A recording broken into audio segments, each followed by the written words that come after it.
Morning everyone, Mayor Dan Toland here. Another update. Hope you're all doing good and healthy at home. Thought I'd bring you up to date. A lot has changed since the last time we talked last week.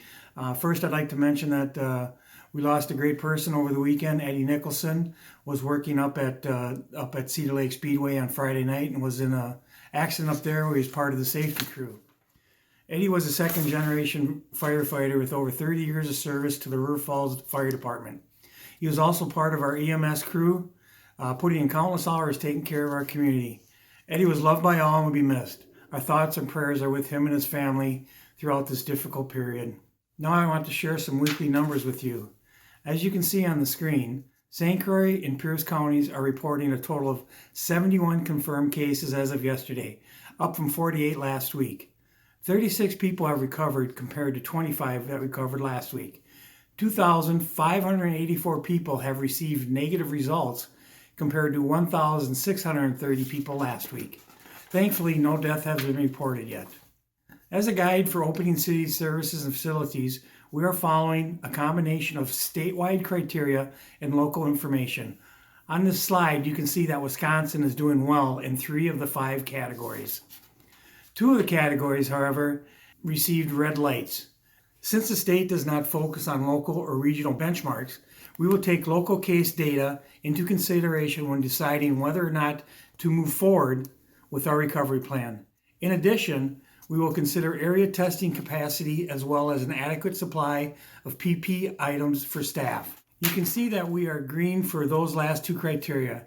At this point, specific local health care information is not available. Over the weekend, the Pierce County Health Department confirmed that 3 households in a River Falls apartment complex have contracted COVID-19. 11 other people in the same complex are currently displaying symptoms. All these individuals and their household members have been isolated or quarantined until they are no longer infectious. In addition, the county is conducting comprehensive contact tracing operations, which means contacting anyone who has been in close proximity to the identified cases and recommending precautionary measures, as they do in all the cases that are reported. You can read the county's new release on our COVID-19 website. The address is on your screen below. While I understand and appreciate the public's desire to know exactly which apartment building, a person's desire for privacy is also important. These 2 things are weighed when considering releasing more information or not. Additionally, the contact tracing process helps guide whether a general release of information is needed or if contacts were relatively known and contained to those in the tracing program. The city continues to move toward phase 1 of its recovery plan, which you can find at the web address on the screen below. We will be carefully scrutinizing and adding updates to the plan in the days ahead.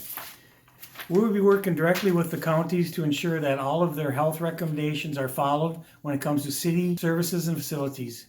Here is the current status of selected city facilities.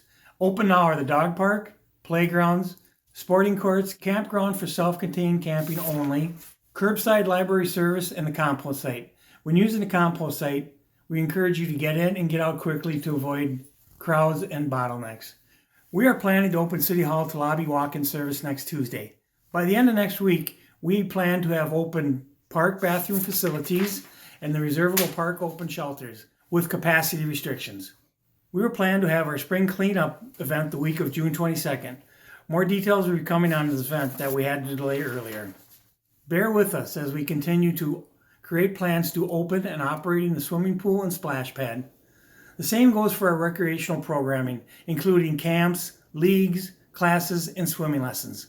We are also examining how and when reservations may begin for Hoffman Park and Glen Park enclosed shelters. Thank you for being patient as we put safeguards in place. It will be another couple of weeks before decisions are made. On to our business community. I want to say this very clearly. It's very important that our local businesses adhere to CDC and county guidelines regarding sanitation and social distancing. Many of our businesses are following these guidelines, which we greatly appreciate.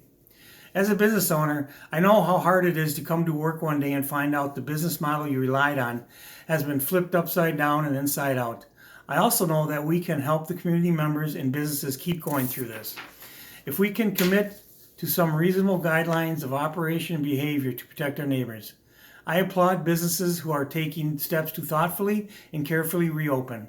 I think that those of you who have not yet applied best practices and guidelines consider doing so immediately.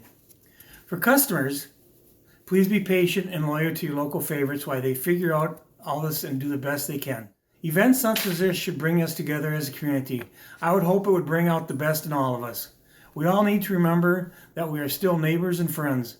We need to remember that we are a caring, giving, loving, and accepting community. This pandemic should not change any of that. We need to be better people and better neighbors for each other so that we can all get through this together. Even though our area's confirmed cases are rising, as they are all across the state, it is not time to panic yet. But it is time to be even more vigilant and do what we can to protect ourselves and our neighbors, especially those who are most vulnerable. So that's it for now, and I'll see you all next week. Please don't hesitate to send me any comments or concerns or questions at dtoland@rfcity.org. Please continue to be safe and healthy and do the best we can for each other. Bye now.